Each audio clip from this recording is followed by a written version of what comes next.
नमस्कार, जय श्री कृष्णा, राधे राधे, जय माता दी। आप सभी का ब्रज दर्शन ब्लॉग में स्वागत करती हूँ। आज हम बात करेंगे गुप्त नवरात्रे के 5वें दिन की देवी माँ छिन्नमस्तिका के बारे में। गुप्त नवरात्रे के 5वें दिन की देवी माँ छिन्नमस्तिका को विशेष रूप से शक्ति और साहस की देवी माना जाता है। यह देवी अपने अनुयायियों को भययुक्त और आत्मविश्वास से भरपूर बनाती हैं।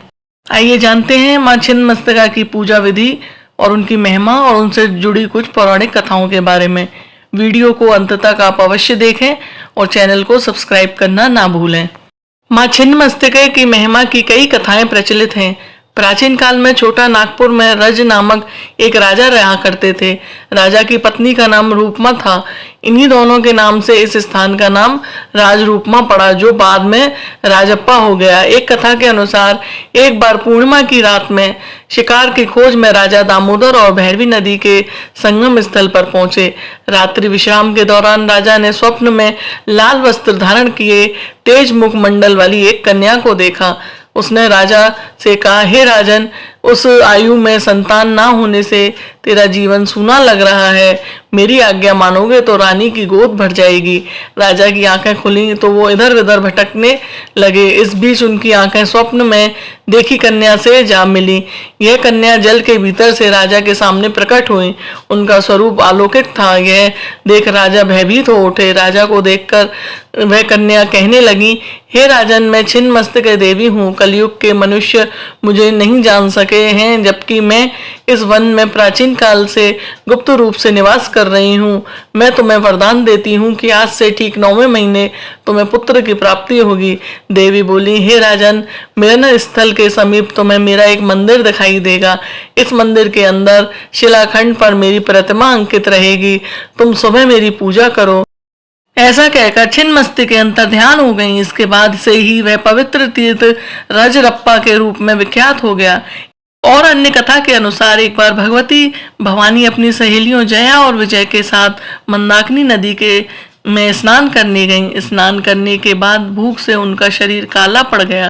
सहेलियों ने भी भोजन मांगा। देवी ने उनसे कुछ प्रतीक्षा करने को कहा।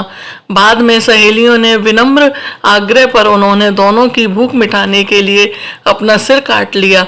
कटा सिर देवी के हाथों में आ गिरा। वह गले से 3 धाराएं निकली। वह 2 धाराओं को अपनी सहेलियों की ओर प्रवाहित करने लगी। तभी से ये छिन्नमस्तिका कहीं जाने लगी। रजरप्पा के स्वरूप में अब बहुत परिवर्तन आ चुका है। तीर्थ स्थल के अलावा यह पर्यटन स्थल के रूप में भी विकसित हो चुका है। आदिवासियों के लिए यह त्रिवेणी है। मकर संक्रांति और नवरात्रे के मौके पर लाखों श्रद्धालुओं, आदिवासी और भक्तजन यहाँ स्नान करने तथा चरण स्पर्श के लिए आते हैं।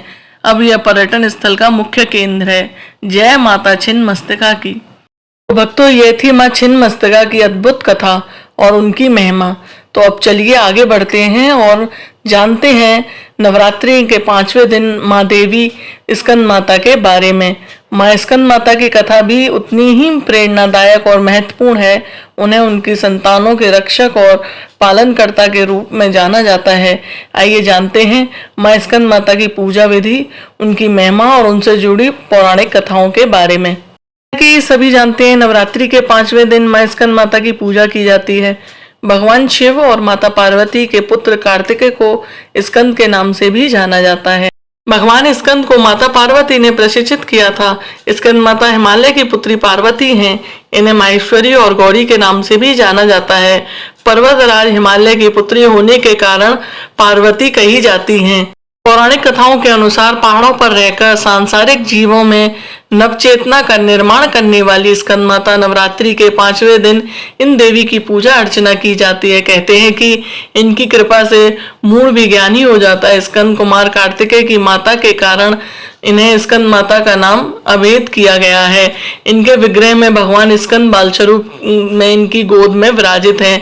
इस देवी की 4 भुजाएं हैं। ये दाईं तरफ की ऊपर वाली भुजा से स्कंद को गोद में पकड़े हुए हैं। नीचे वाली भुजा में कमल का पुष्प है। इनका वर्ण एकदम शुभ्र है। ये कमल के आसन पर विराजमान रहती हैं, इसलिए इन्हें पद्मासन भी कहा जाता है। सिंह इनका वाहन है। शास्त्रों में इनका काफी महत्व बताया गया है। इनकी उपासना से भक्तों की सारी इच्छाएं पूरी होती हैं। भक्त को मोक्ष मिलता है। सूर्य मंडल की अधिष्ठात्री देवी होने के कारण इनका उपासक अलौकिक तेज और कांतिमय होता है। अतः मन को एकाग्र रखकर और पवित्र रखकर इस देवी की आराधना करने वाले साधक का या भक्त को भक्त सागर पार करने में कठिनाइयां नहीं आती। इनकी पूजा से मोक्ष को मार्ग सुलभ हो जाता है। ये देवी विद्वानों और सेवकों को पैदा करने वाली शक्ति हैं, यानी चेतना का निर्माण करने वाली हैं। कहते हैं कालिदास द्वारा रचित रघुवंशम महाकाव्य और मेघदूत रचनाएं स्कंद माता की कृपा से ही संभव हुई हैं। भक्तों, ये थी गुप्त नवरात्रि के 5वें दिन की देवी माँ छिन्नमस्तिका और 5वें दिन की देवी माँ स्कंद माता की अद्भुत कथाएं। मुझे उम्मीद है कि आपको यह महत्वपूर्ण जानकारी, यह वीडियो पसंद आया होगा और आपने बहुत ही कुछ सीखा होगा।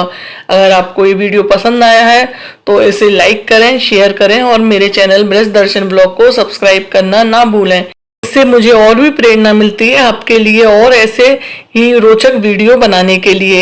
आप कमेंट में मुझे बताएं कि आपको ये कथाएं कैसी लगी और आज की कथा आपको कैसी लगी और आप गुप्त नवरात्रि के अन्य देवियों के बारे में क्या जानना चाहेंगे। मुझे आपकी प्रतिक्रियाओं का इंतजार रहेगा। धन्यवाद। मिलती हूँ अगली वीडियो में जिसमें हम माता के छठे रूप की कथा सुनेंगे।